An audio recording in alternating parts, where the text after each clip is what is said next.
முகத்தை தேடுவோரின் தலைமுறையினர் இவர்களே. கடவுள் முகத்தை தேடுவோரின் தலைமுறையினர் இவர்களே.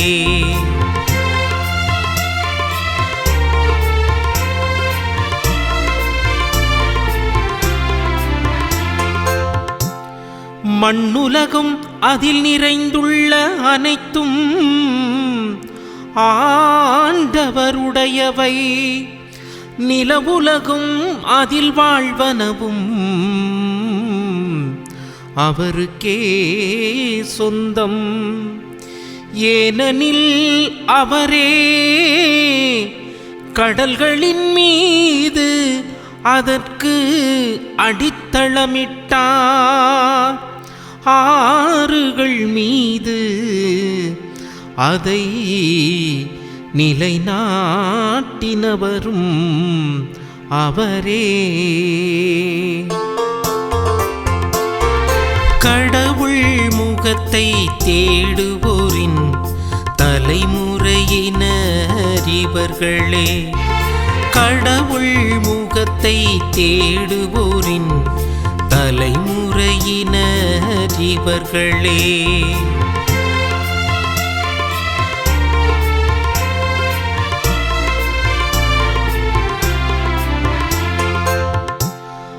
ஆண்டவரது மலையில் ஏறத் தகுதியுள்ளவர் யார்? அவரது திருத்தலத்தில் நிற்கக்கூடியவர் யார்? கரைபடாத கைகளும்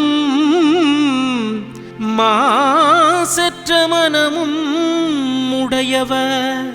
பொய்த் தெய்வங்களை நோக்கி தம் உள்ளத்தை உயர்த்தாதவர். பொய்த் தெய்வங்களை நோக்கி தம் உள்ளத்தை உயர்த்தாதவர். கடவுள் முகத்தை தேடுவோரின் தலைமுறையினர் இவர்களே. கடவுள் முகத்தை தேடுவோரின் தலைமுறையினர் இவர்களே.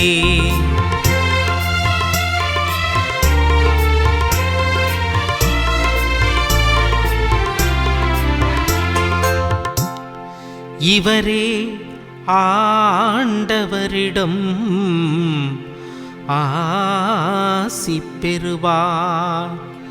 தம் மீட்பராம் கடவுளிடமிருந்து நேர்மையாளர் என தீர்ப்பு பெறுவார். அவரை நாடுவோரின் தலைமுறையினர் இவர்களே. யாக்கோவின் கடவுளது முகத்தை தேடுவோர் இவர்களே. யாக்கோவின் கடவுளது முகத்தை தேடுவோர் இவர்களே. கடவுள் முகத்தை தேடுவோரின் தலைமுறையினர் இவர்களே. கடவுள் முகத்தை தேடுவோரின் தலைமுறையினர் இவர்களே. இயேசுவில் பிரியமான சகோதர சகோதரிகளே, மாதா தொலைக்காட்சியின் நண்பர்களே, உங்கள் அனைவருக்கும் இனிய வணக்கம். தினம் ஒரு திருப்பாடல் என்கின்ற இந்த ஒரு நிகழ்ச்சியின் மூலமாக இன்று நாம் சிந்திக்கவிருக்கின்ற திருப்பாடல் 24. இதன் முதல் 6 வசனங்களை இன்றைய நாளில் நாம் சிந்திக்கவிருக்கின்றோம். இந்த ஒரு திருப்பாடல் தாவீது அரசர் பாடிய ஒரு பாடலாக நமக்கு சொல்லப்படுகின்றது. இந்த ஒரு திருப்பாடலானது அந்த நாட்களில் எருசலேம் தேவாலயங்களில் பயன்படுத்தப்பட்ட ஒரு வருகை பாடலாக இது இருந்தது என்றும் கூறுவார்கள். மேலுமாக இதன் பின்னணி என்னவென்றால், தாவீது அரசர் தன்னுடைய நகரத்திற்குள்ளாக உடன்படிக்கை பேழையை கொண்டு வருகின்ற போது பாடப்பெற்ற ஒரு திருப்பாடலாகவும் இதனை விவிலிய அறிஞர்கள் நமக்கு சுட்டிக்காட்டுகின்றார்கள். 2 சாமுவேல் 6வது அதிகாரத்தில் இந்த ஒரு நிகழ்வை நம்மால் பார்க்க முடியும். ஆண்டவருடைய பேழையை தாவீதினுடைய ஊருக்குள்ளாக தாவீது அரசர் கொண்டு வருகின்றார். அப்போது அந்த ஊருக்குள் நுழைகின்ற போது தாவீது அரசர் அந்த உடன்படிக்கைக்கு முன்பாக சென்று ஆடியராகவும் பாடியராகவும் நமக்கு விவிலிய வசனங்கள் சொல்லப்படுகின்றது. இதனை பார்த்த மீகாள் தாவீது அரசர் ஏன் இவ்வாறு ஆடுகிறார் என்று சொல்லி அவரிடம் கேட்கின்ற போது, அவருடைய மனைவியும் சவுலின் மகளுமான அவர் இதை பற்றி தாவீதிடம் கேட்கின்ற போது தாவீது 21வது வசனத்தில் மிக அழகாக சொல்லுவார், ஆண்டவருடைய மக்கள் மீதும் இஸ்ரேலின் மீதும் தலைவனாக இருக்குமாறு உன் தந்தையும் அவர் தம் வீட்டாரையும் ஒதுக்கிவிட்டு ஆண்டவர் என்னை தேர்ந்தெடுத்தார், எனவே அவருடைய திருமுன் நான் ஆடுவேன் என்று சொல்லி அந்த ஒரு மனநிலையோடு ஆண்டவருடைய திருமுன் தாவீது அரசர் ஆடியதை நம்மால் புரிந்து கொள்ள முடிகின்றது.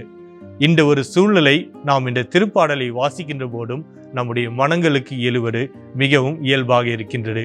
எனவே இதுதான் இந்த திருப்பாடலுடைய பின்னணியாக விவிலிய அறிஞர்கள் நமக்கு சுட்டி காட்டுகின்றார்கள்.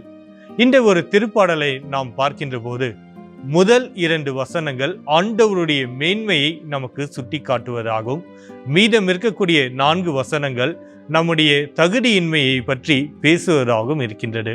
முதலில் முதல் 2 வசனங்களை பற்றி நாம் பார்ப்போம். இந்த முதல் 2 வசனங்கள் ஆண்டவர் அனைத்தையும் படைத்தவர் என்றும் அனைத்தும் அவருக்கு சொந்தமானவை என்றும் நமக்கு எடுத்து கூறப்படுகின்றது. எனவே எல்லாவற்றையும் படைத்தவர் அவர். அவருடைய பேரன்பினால்தான் இந்த உலகில் உள்ள அனைத்தும் இயங்கிக் கொண்டிருக்கின்றது. அவர்தான் என்னையும் உங்களுக்கு ஒரு அரசனாய் கொடுத்திருக்கின்றார். எனவே அவரை போற்றி புகழ வேண்டும் என்று சொல்லி தாவீது அரசர் இந்த ஒரு திருப்பாடலை பாடுகின்றார். அடுத்ததாக நாம் பார்க்கின்ற போது 3லிருந்து 6 வரை இருக்கக்கூடிய இந்த ஒரு இறைவசனங்களை நாம் பார்க்கின்ற போது மீண்டும் ஒரு நிகழ்வை நமக்கு நினைவுபடுத்துகின்றது. அதே 2 சாமுவேல் 6வது அதிகாரத்தில் முதலில் தாவீது அரசர் ஆண்டவருடைய பேழையை தன்னுடைய நாட்டிற்குள்ளாக கொண்டு வருகின்ற போது ஊசா என்கின்ற அபினதாவின் மகன் அந்த உடன்படிக்கை பேழையை தொட வேண்டிய ஒரு சூழ்நிலை ஏற்படுகின்றது. அப்படி அதனை தொட்டவுடனே ஆண்டவர் சினம் கொண்டு அவனை தாக்குகின்றார். அவனும் அந்த இடத்தில் இறந்து போகின்றான். இதனால் தாவீது அரசர் ஆண்டவருடைய பேழை எவ்வளவு மேன்மை தாங்கியது என்பதனை உணர்கின்றார். அந்த ஆண்டவருடைய பேழையை என்னுடைய நாட்டிற்குள் கொண்டு செல்ல நான் தகுதியற்றவன் என்பதனை உணர்கின்றார். எனவே அந்த ஆண்டவருடைய பேழையை ஒபத் எடோம் என்கின்ற அவருடைய இல்லத்திற்கு அனுப்பிவிடுகின்றார். ஒபத் எடோமும் ஆண்டவருடைய பேழையை, அவருடைய உடன்படிக்கை பேழையை தன்னுடைய இல்லத்திற்கு வரவேற்று அவர் பாதுகாக்கின்றார். ஆண்டவரும் அவருக்கு ஆசி வழங்குகின்றார். மீண்டும் சிறிது காலத்துக்கு பிறகுதான் ஒபத் எடோம் அவர்களுடைய இல்லத்திலிருந்து ஆண்டவருடைய பேழையை எடுத்துக்கொண்டு மீண்டுமாக தாவீதினுடைய அந்த நகரத்திற்குள்ளாக தாவீது அரசர் கொண்டு வருகின்றார். இது எதனை நமக்கு சுட்டி காட்டுகின்றது என்றால், ஆண்டவருடைய பிரசன்னம் என்பது மிகவும் மேன்மை தாங்கிய ஒன்று. அந்த ஒரு பிரசன்னத்தை நாம் உணர்கின்ற போதிலும் அந்த ஒரு பிரசன்னத்தை நாம் வரவேற்கவும் நாம் தயாராக இருக்க வேண்டும். நம்மையே நாம் தகுதிப்படுத்திக் கொள்ள வேண்டும். எப்படி தாவீது அரசர் ஆண்டவருடைய உடன்படிக்கை பேழையை கொண்டு வருவதற்கு தன்னையும் தன்னுடைய ஊரையும் நகரத்தார் அனைவரையும் தயார் செய்தாரோ, அதே போல நாமும் ஆண்டவருடைய பிரசன்னத்தை நமக்குள்ளாக கொண்டு வருவதற்கு நம்மையே நாம் தயாரித்துக் கொள்ள வேண்டும் என்று சொல்லி இந்த ஒரு திருப்பாடல் நமக்கு சுட்டி காட்டுகின்றது. ஆண்டவருடைய மலையின் மீது ஏறுவதற்கு தகுதியுடையவர் யார் என்ற ஒரு கேள்வியோடு இந்த ஒரு தகுதியின்மையை நமக்கு சுட்டி காட்டுகின்றது. இதற்கு கரைபடாத கைகளும் மாசற்ற உள்ளம் கொண்டவர்களே இதற்கு தகுதியானவர்கள் என்றும் திருப்பாடல் ஆசிரியர் நமக்கு சுட்டி காட்டுகின்றார். கரைபடாத கைகள் என்பது நேர்மையான செயல்களை செய்ய வேண்டும் என்பதற்காகவும், மாசற்ற மனம் என்பது நம்முடைய எண்ணங்களிலும் நாம் எந்த விதமான தவறுகளும் செய்யக்கூடாது என்பதனையும் நமக்கு சுட்டி காட்டுவதாக இருக்கின்றது.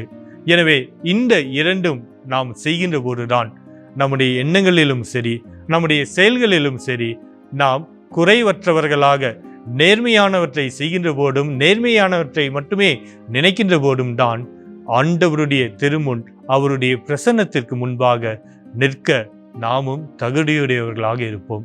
எனவே இந்த ஒரு மனநிலையோடு நம்முடைய ஆண்டவரை நாம் புகழ்வோம். அன்பின் ஆண்டவரே, இதோ நாங்கள் தகுதியற்றவர்கள் என்பதனை இன்றைய நாளில் நீர் எங்களுக்கு வெளிப்படுத்தியிருக்கின்றீர். நாங்கள் எங்களுடைய எண்ணங்களிலும் எங்களுடைய செயல்களிலும் உமக்கு ஏற்ற பிள்ளைகளாக நாங்கள் நடக்கவும், இதனால் உமது பிரசன்னத்தை எங்களுக்குள்ளாக நாங்கள் உணர்ந்து கொள்ளவும் நீரே செய்வீராக. எங்கள் ஆண்டவராகிய கிறிஸ்து வழியாக மன்றாடுகின்றோம். ஆமீன்.